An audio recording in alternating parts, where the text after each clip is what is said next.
ስልጣንህም ቢሆንም ካንተ ጋር መቼም ቢሆን አይከበሩም። ሊከበረው ካንተ ጋር ሳሊሁል አዕማል ነው። አንተ የሰራሃቸው ጥሩ ስራዎች አላህ ዘንድ ነገ ምስክር ሊሆንልህ ይገባል። ሰደቀቱ ጃሪያ ነገ የማይቋረጥ ሰደቃ ለአንተ አላህ ዋስትና ሊሆንልህ ይችላል። ሰው እየተጨካከነ መጥቷል። እኛ ስጋታችን ዛሬ አይደለም። አላህ ቅድም ሼኻችን ብሏል፣ ዝናብ አልዘነበም። እኛ ዝናብ መዝነቡ ብቻ አይደለም፣ ነገ ወንድሞቻችን ገጠር ላይ ካልዘነበ፣ ነገ ሊታረስ ነገር ከሌለ ሁላቸውም እህል ፍለጋ ወደዚህ ከተማ ይሰደዳሉ።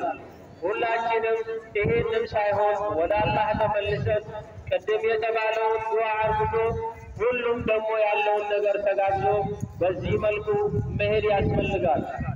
የፈለገውን ነገር ቢሆንም አልማሉ ወልበኑነ ዚነቱል ሐያት ዱንያ አላህ በቁርአን ውስጥ ማስተምሯል። ሀብትህና ልጆችህ ላንተ ጌጥ ነው እንጂ አላህን እንድትረሳበት አልሰጠሁህም ይላል። የፈለገውን ነገር ቢሆንም ነገ ሊወስድብህ ይችላል። ነገ አንተ ጤነኛ ሆነ አካል ጉዳተኛ ልትሆን ትችላለህ።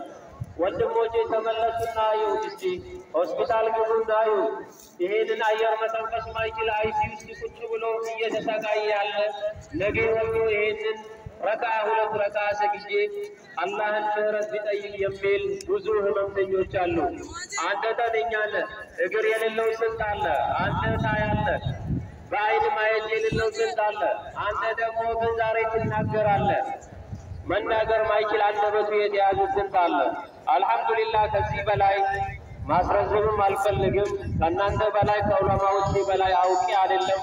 ፈዘክር በኢነ ዚክራ ተንፈዑል ሙእሚኒን የምናውቃቸውን ነገሮች ለማስታወስ ካልሆነ በስተቀር እንጂ እዚህ እኛን ያስተማሩ ለዚህ ያበቁን እዚሁ ስላሉ ዑለማዎቻችን እነሱ ፊት ቆሜ በዚህ